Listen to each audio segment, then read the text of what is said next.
Alors bonsoir Lidou. Bonsoir, comment tu vas? Je vais très bien. Et chez toi? Oui, ça va, par la grâce de Dieu, ça va. Dieu merci. Alors, est-ce qu'Alidou peut rapidement nous dire qui il est? Moi, c'est Djamoutena Alidou. Je suis athlète de haut niveau, athlète paralympique de haut niveau. Je pratique le basketball en fauteuil roulant et l'haltérophilie, ce qu'on appelle le para-powerlifting. Voilà, donc je suis né aussi dans la région de Dabou. Voilà. Je suis père d'une fille qui a 10 ans, aujourd'hui elle est en 6e. Voilà. Mais qu'est-ce qui vous a boosté à vouloir vous diriger dans le métier du sport même? Bon, quand j'ai eu le bac, et je suis arrivé à l'université d'Abidjan-Cocody. Je ne m'intéressais pas au sport. Je peux dire que c'est le sport qui est venu vers moi. Ok. Voilà, je vous explique. À l'université d'Abidjan, il y a un club qu'on appelle l'AUC, Abidjan Université Club. Il y a plusieurs sections. Et en ce moment aussi, il y avait un groupement pour l'insertion des étudiants handicapés physiques de Côte d'Ivoire, qu'on appelle le GEFSI. Et c'est dans ce groupement-là qu'il y a une section de sport qui est affiliée qu'on appelle à l'AUC. Et c'est comme ça qu'un jour, il y a eu une compétition, genre un championnat d'Afrique pour les personnes handicapées qu'on appelle Jeux de l'avenir des personnes handicapées d'Afrique, JAFAF. Et c'était la Côte d'Ivoire qui était le pays organisateur.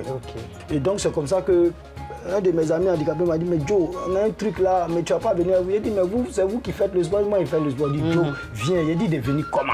Il dit, non, de venir. Il dit, ok, il n'y a pas de problème. Donc ils ont envoyé un cas pour prendre tous ceux qui étaient sélectionnés. Donc du coup, il me dit, Alidou, quand le cas vient, tu montes dans le compas. Il dit, mais il y a une liste, non, ils vont contrôler. Il dit, viens. Et lorsqu'on est arrivé à la descente, le coach a pris les différents coachs ont pris les listes. Puis, on est dans les chambres. Mais toi, t'es qui? Tu n'es pas sur la liste. Bon, toi, mets-toi à côté. Quand on va finir de loger tous les autres, tu montes dans le cas et puis tu pars. Tu repars. Il dit, ok, il n'y a pas de problème. C'est là qu'un de mes gars qui était déjà logé, il me fait comme ça. Il me dit, reste. Pas deux sur la tête dans sa chambre. Donc moi, il restait dans la chambre, caché. Du coup, il y a un athlète qui s'est blessé. Et du coup, dans la chambre dans laquelle je suis, et que j'étais, comment on appelle, le coach en question se dirigeait. Donc du coup, il vient dans notre chambre.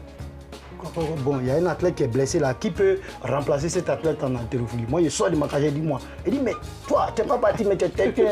Il dit, coach, je suis un têtu positif, il a commencé à aller. Il dit, mais est-ce que tu sais ce qu'on appelle l'haltérophilie? Il dit, coach, moi là, tu m'expliques, moi, je l'ai fait.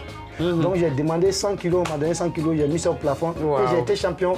Champion, j'ai eu la médaille d'or. Et c'est comme ça que ma carrière sportive a décollé. Est-ce que vous avez un message à donner aux personnes qui se retrouvent aujourd'hui peut-être dans cette situation comme vous? D'abord, il faut qu'ils croient en Dieu, ils croient en eux. Et le handicap n'est pas une fatalité, au contraire, c'est une force. Les personnes en situation de handicap sont des personnes bénies de Dieu, moi je le dis. Ne regarde pas ce que ton handicap te pose comme difficulté, mais regarde ce que tu peux faire de ton handicap. C'est ça, quel que soit le physique, quelles que soient toutes les situations qu'on vit. Dans nos limites, nous brisons les barrières.